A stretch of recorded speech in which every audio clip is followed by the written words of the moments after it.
Moving On by Catherine Simmonds.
Just a question of getting not the most amount of weight a horse will pull, just a reasonable amount of wood that he's comfortable with. It's getting the job done. If you put too much wood behind the horse, he'll struggle and he'll lose his confidence. And with a young horse, once he's lost his confidence, if you ask him to pull more than he can physically pull, he'll refuse to pull and you'll ruin him. And first couple of pulls of the day, it pays not to put too much wood behind the horse, especially with this one, as he's only a young horse. He's got to learn his capabilities, you know. Hup.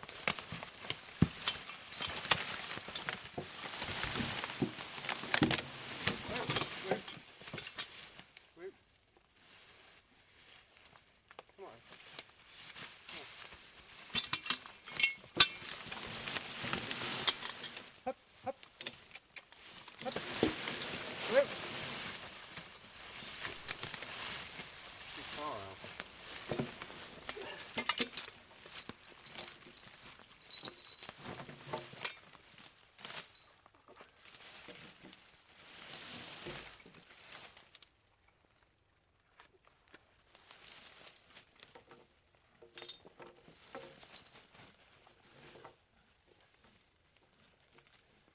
I reckon about 5 or 6 hours work for a day for a logging horse is plenty, really.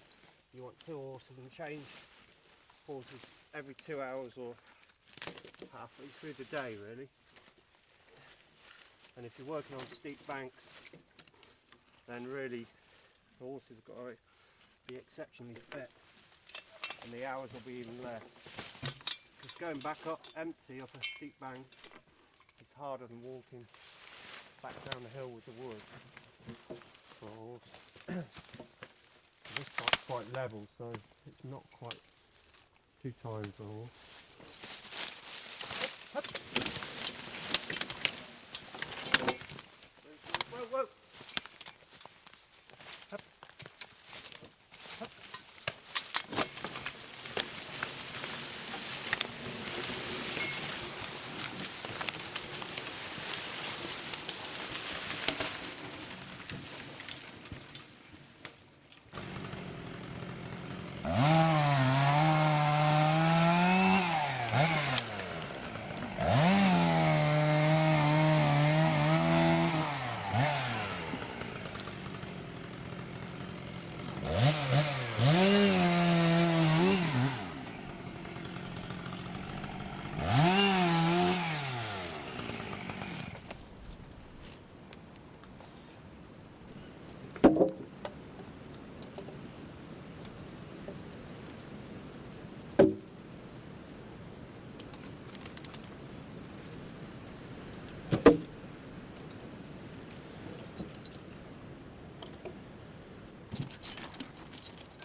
horse has got to be able to stop, because not through the day I'll fall over all the time driving the horse, and if I fall and he keeps going, that's very dangerous. So if I fall, I'll throw the reins in the air and shout whoa, and he should stop dead. And horse in the woods has got to be able to do that really, because if I hold on to the reins and fall over, I'll hurt the horse's mouth by pulling on his mouth. So if you can get your horses to work for word of mouth rather than all rein control, you know, it's much kinder on the horse.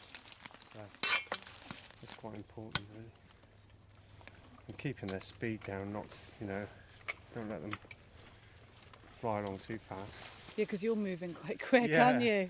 Yeah, and you've got to dodge the stumps and all the brash, and all what I'm watching all the time is that the horse is wearing just a collar and a swingle tree, chains down to a steel swingle tree, and because that's dragging along the ground, any long branch that gets caught above the swingle tree will more than likely come up in my face. So all the time I'm watching that.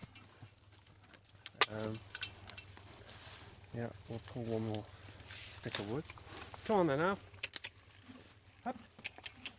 Come on.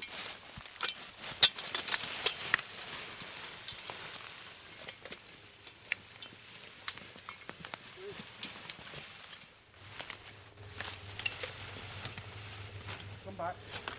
Come back. Come back. I prefer not for the horses to wear blinkers in the woods, because this horse is trying to back up now over a stump, and if he had blinkers on he wouldn't be able to see what's on the ground behind him. Some horses won't work without blinkers because they get frightened by the wood dragging behind them. But if you've got one that'll work without blinkers, I find it much better.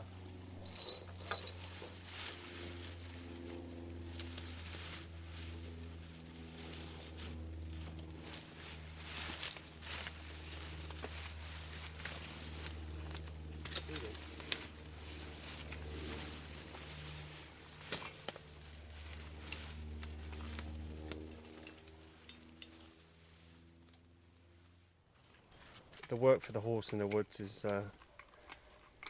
quite dependent upon the man felling the trees on the chainsaw. If he doesn't do a nice clean job, then the life of the horse is very difficult and potentially dangerous really.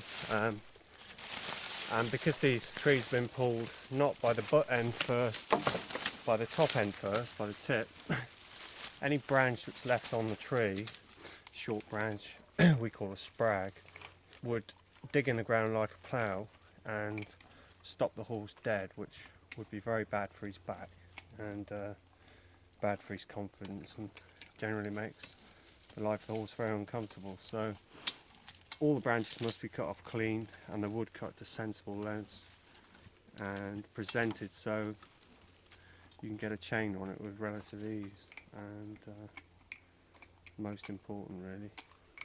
Do you normally do the felling yourself for your own jobs, or sometimes? Yeah, mainly. Some big jobs I've had cutters cut for me.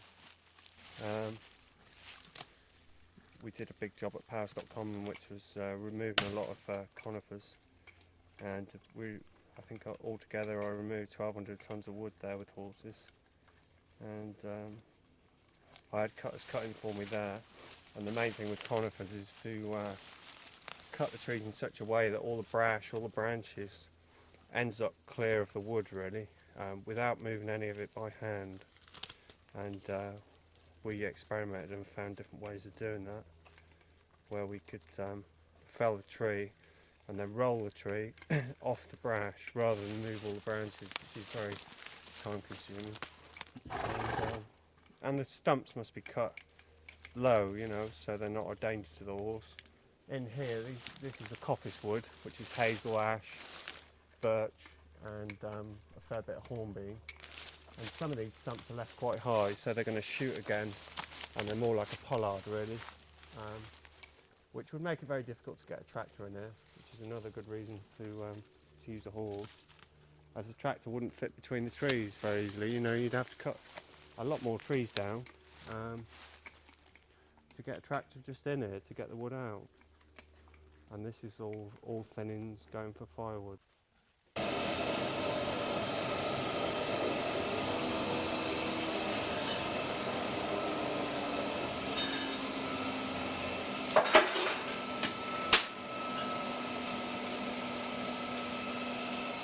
Is that the minimum that the fan has to be on?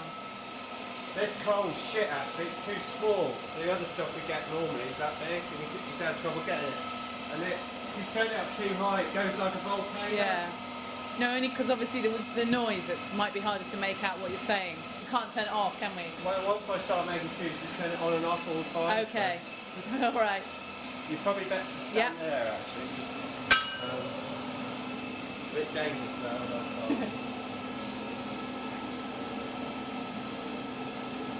I'll get in the river and make a shoe anyway. Yeah, I'll mess it up anyway.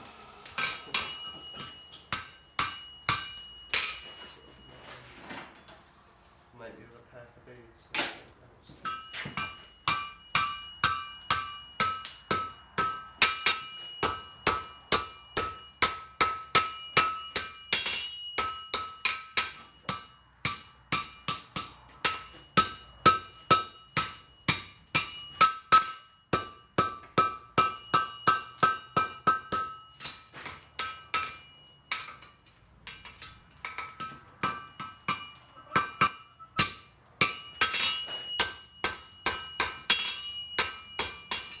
A hind shoe, so it's got quite a tight toe bend.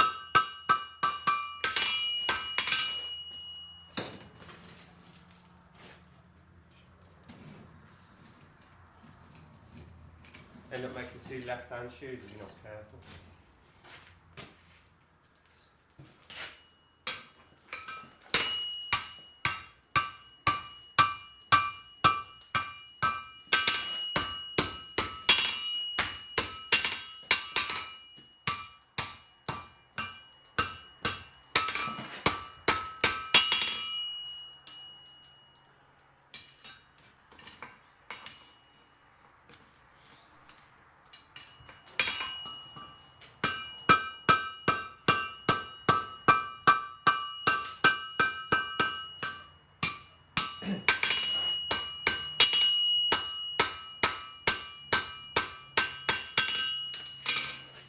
The toes just beveled a bit on the front on the hind shoe, in case the hind foot strikes the front foot, and then it's like a safe edge so it doesn't cut the front of the horse's leg. It's going yellow, it's melting, you know. That's starting to melt now. That's why it's sparkling. Oh. It's alright though, just caught it in time.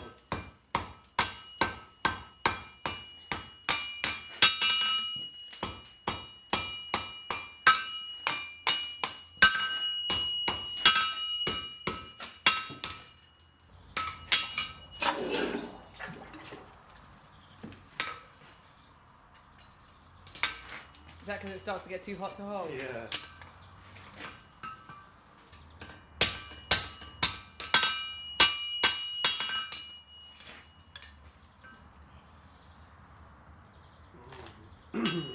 It's all about trying to make a nice shape, you know. They've got to be symmetrical, not.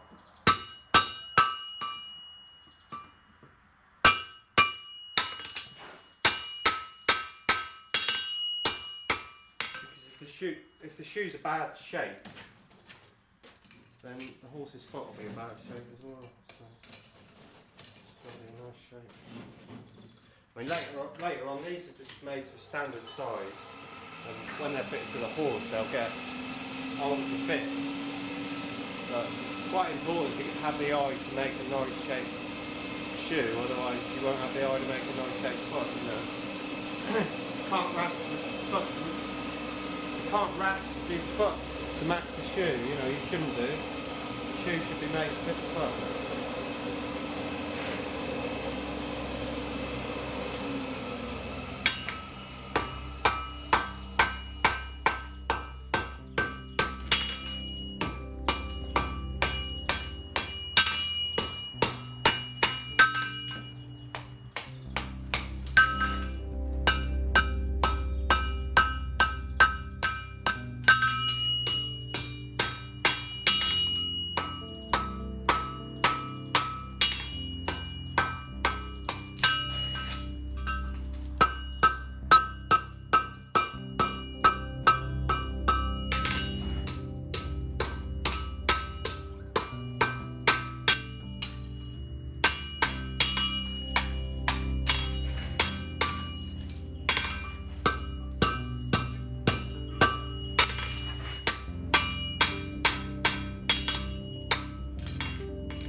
Forge on Friday.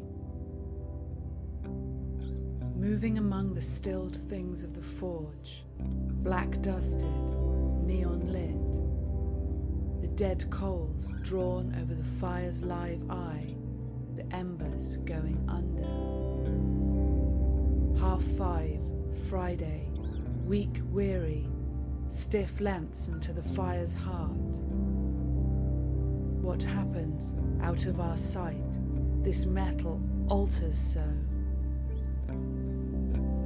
The first strike sounds into the straight shoe's red eye. A confrontation draws itself out of sulphur. Dark, cooling, then yellow hot, sparkling. The metal's fickle temper flares.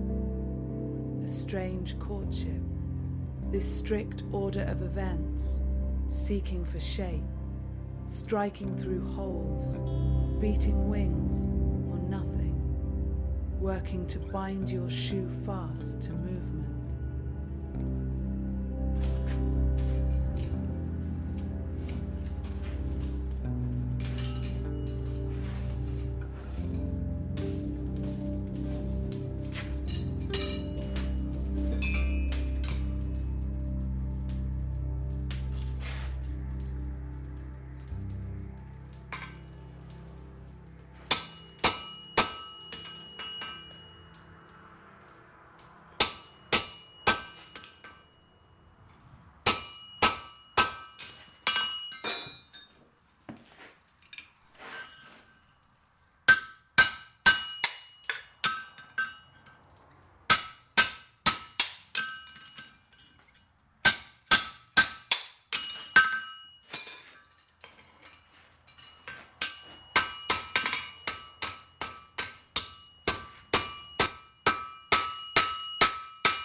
Yeah, I grew up in Cheshire and left school at 16 and worked on a dairy farm for a year, and then studied agricultural mechanics for a year, and then I travelled around working on various farms, driving tractors, milking cows,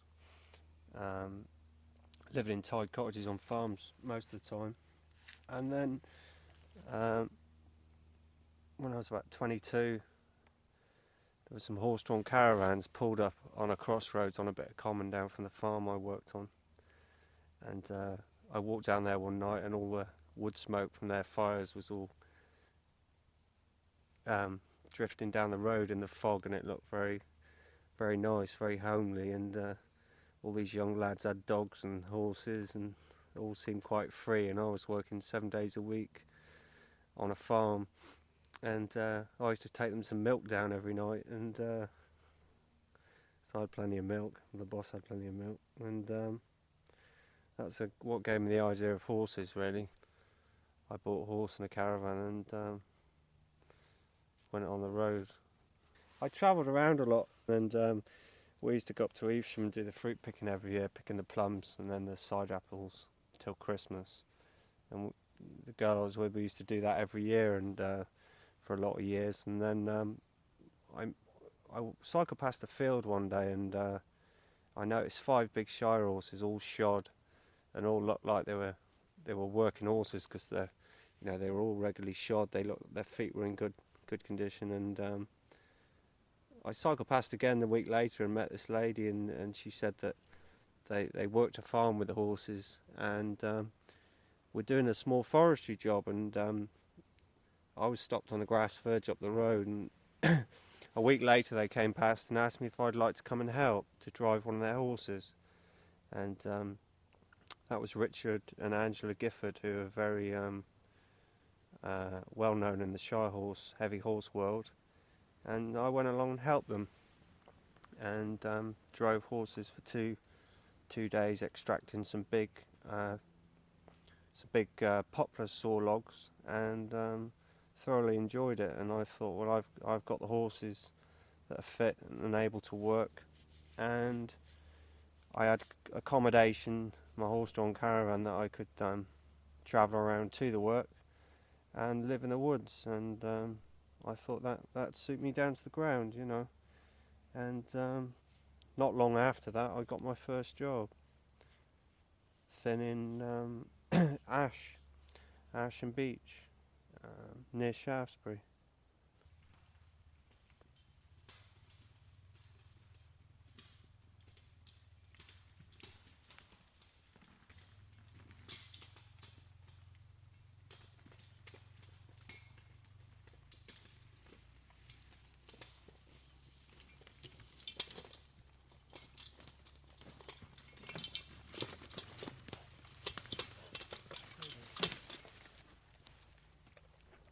Hop up. Get up. Come on. Come on. Walk on now. Walk on. Hop, hop. Well, the horse is really always looking for me to decide where he's going. He knows really, I think they know that he doesn't know where he's going. On the way out of the wood, pulling the timber, he knows he's going back to the stack, but going into the wood, he's always looking for me to show him where to go, really.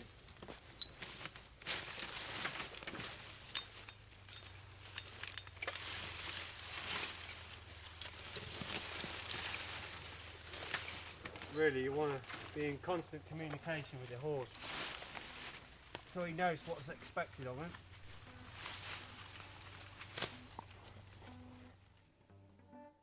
Karl and Alf. What looks like a web of wood, a tangle of trees, top, brambles and angles, sticks and sedge, is their way through. The horse is a fist, punching through space. Trees slither in his wake, his man is his mind. Slipping down narrow alleys, the trees go sudden, a flood, with the horse plunging a wave ahead. The man behind must leap the muddied banks. One false move and he's down into his river of wood. His horse, this bowl of trust, pours himself forward into the pull of his whole self. The man, tracking them, watches for dangers, to right the bowl with a word where the load might wedge. Unloaded, the man turning his horse in improbable circles, prescribed by an audience of rain, leafing trees. The horse walking delicately backwards, faithful to the man guiding his way to their next load, then stood still, blowing softly, alert to the man's speech, while he, bending, linking, completes the chain.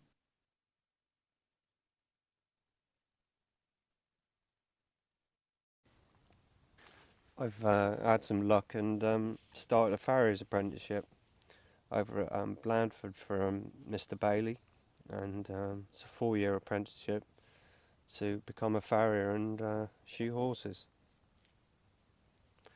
And it's I'm very lucky to get a place because they're quite hard to find. You've got to find your own placement with a training farrier, and the apprenticeship involves 2 months block release at college for 4 years, and the rest of the time we'll be working. I'll be working for the training farrier, shoeing horses and making horseshoes and doing some general iron work.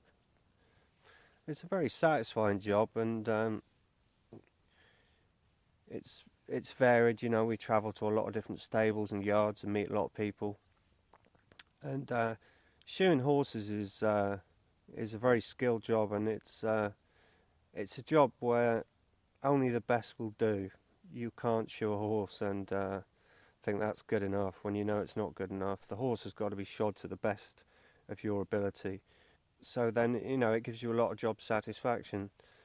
And for the horse's well-being, he must be shod well. And obviously, you're driving nails into a living animal's foot, which there is an element of risk there. And I think the element of risk there is an attraction really for me, because it means that you've got to be good at the job.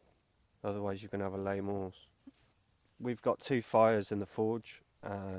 the other apprentice works on one fire and I work on the other fire, and we get in the forge at 8 o'clock in the morning, light our fires and make shoes, and then normally the boss will come in later in the morning and decide who's going out shoeing. And the modern farrier now travels to the horse with a mobile forge in the back of his van with an anvil and a gas forge. Before that, the horses would have all walked to the forge to be shod. Do you think you'll always keep horses? Unless I get into extravagant holidays all the time. Lots of money. Get into the line on tropical beaches. No, I wouldn't keep a horse, no. Probably will, yeah. Nice to have a bit of land and somebody a friend that sort of uses it as well, so you can come and go and a little bit. Do you think you'll keep doing work, sort of breaking horses and breeding them and stuff? Yeah, it'd be nice to have a small farm, a small home really, with a forge, and forge for making shoes and doing ironwork, and then have my own horses there to work on the land and grow some food and keep a few goats for milk, that sort of thing.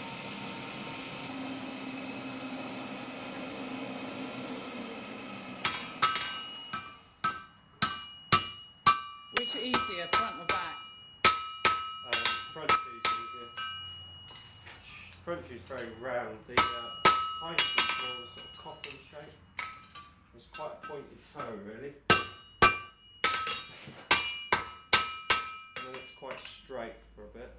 And then you've got a bend at the heel.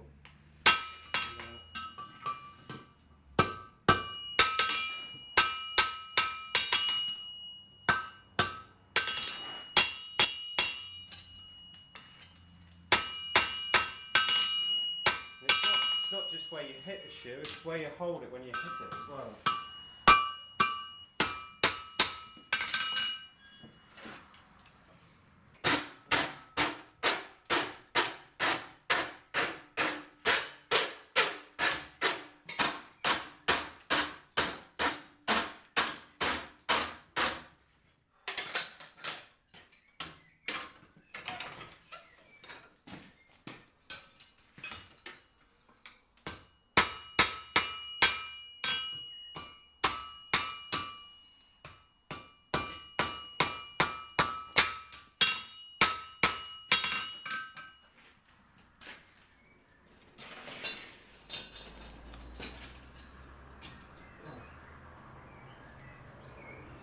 That's unusable, yeah.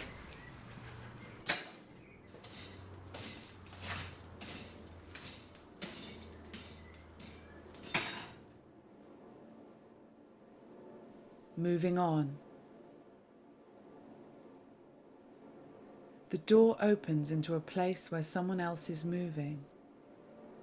Dust shifting over shapes hammered out at the anvil. The woods at a whisper, your work, these stacks you command. The air returns a voice, still travelling, shedding vowels. Light spreads across the things you tell me, this patchwork, parts of you. I imagine old photographs, soft grained, but your voice is sharp-edged, your anvil rings at the future.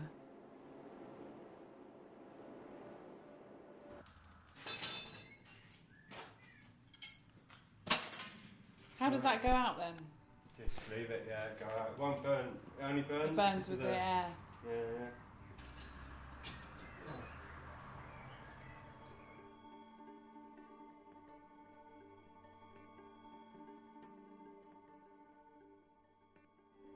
Poems by Catherine Simmonds. Music by Johannes Van Weizsacker and featuring the voice of Karl Edwards. Moving On is a Trilith production.